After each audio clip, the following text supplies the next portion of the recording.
ګوره عزتمنو، هر هغه سړی چې مریض وي، ناجوړه وي، کاروبار یې مخته نه ځي، د ده دا ګمان وي چې په ما باندې جادو سوی دی، په ما باندې کوډ سوي دي.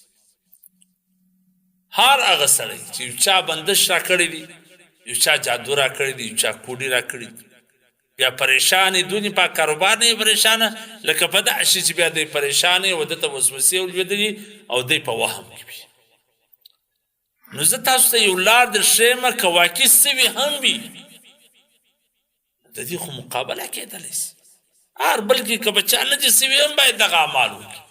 اوله طریقه دا ده چې هر مسلمان د واجباتو، فرایضو، د سننو، د مستحباتو خیال وساتي.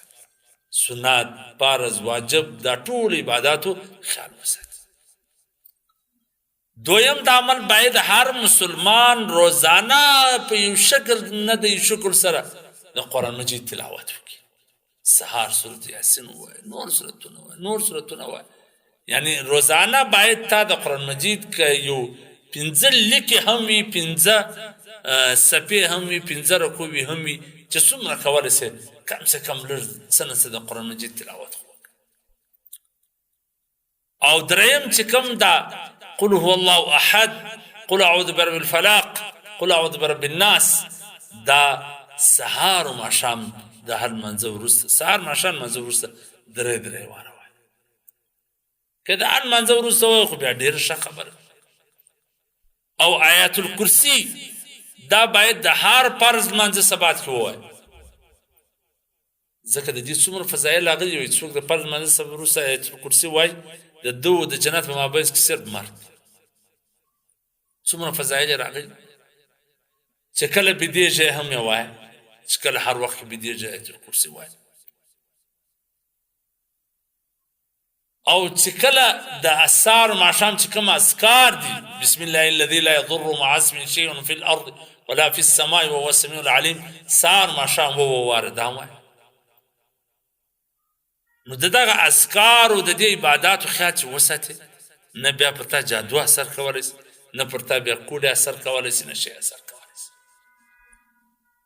ځکه چې ته عمال کوې، په عمال کې یو د الله رضا پرته ده، بل حفاظت پروت دی.